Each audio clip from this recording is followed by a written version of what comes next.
really close to the season kicking off. And last time you were on the show, and it was a long time ago, we were going into week 14. Your Steelers just won 2 straight, and you made a prediction on how your Steelers would finish the season. Let's take a look at that.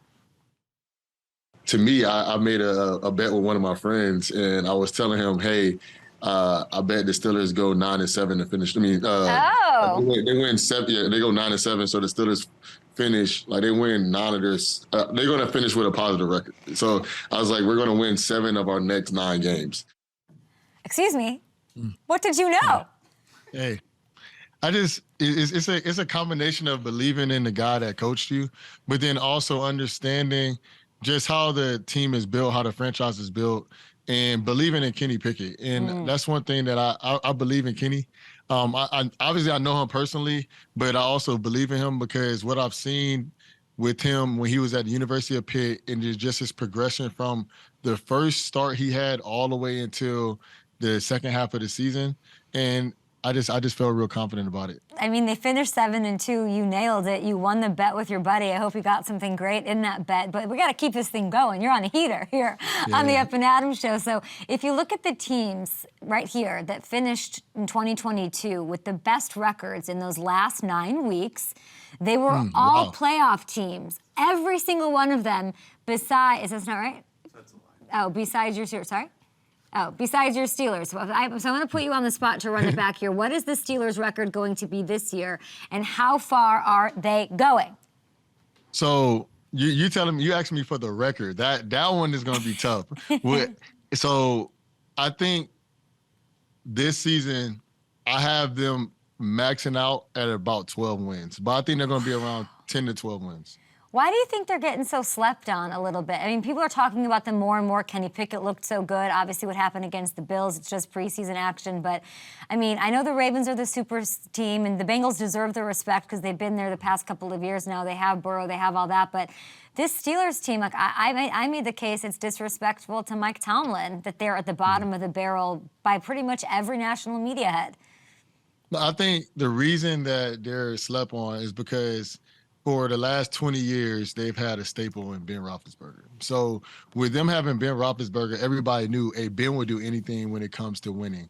And Coach Tomlin would do the same thing. But what people fail to realize is what Kenny Pickett has achieved compared to a lot of other quarterbacks that are now in the National Football League. Kenny Pickett has won.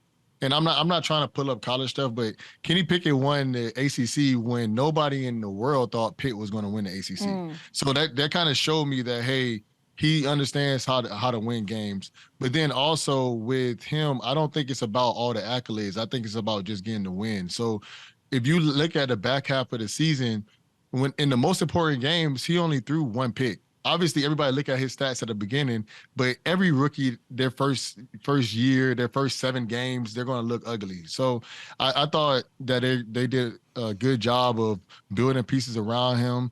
Jaylen Warren and Najee Harris are running the ball really well. So with that 1-2 punch, I think that's going to be well. Allen Robinson, he was a #1 receiver in the league for a while. It just didn't work out in L.A., but I think he can work out here.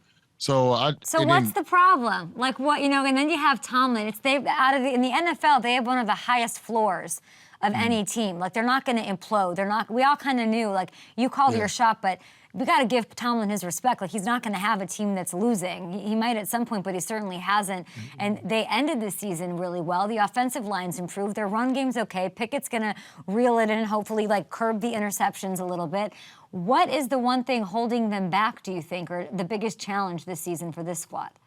I think it's not what's holding them back. I think it's kind of like the Floyd Mayweather kind of thing. It's just like Coach Tomlin has a winning record his whole career, and everybody just kind of wishing upon like, oh, when are they going to lose? Think about it. Yeah. Coach Tomlin went 9-7 with Duck Hodges and Mason Rudolph. So why you don't think he can do the same thing with a first-round quarterback? So that's the first thing that comes to mind. And then the second thing that comes to mind is the Bengals have showed why they're great. Joe Burrow showed why he's great. Lamar Jackson showed why he's great. But Lamar Jackson's record versus the Steelers is not a positive one. Coach Zach Taylor, his record versus the Steelers, I think is even. And then the Browns, Kevin Stefanski record versus Coach Tomlin isn't well either. So when everybody else looks inside our division, they see all these big name quarterbacks and they're like, oh, they're going to win that division because of these quarterbacks. But they don't think about, like, Coach Tomlin got here because of his defense and understanding how to beat those other teams.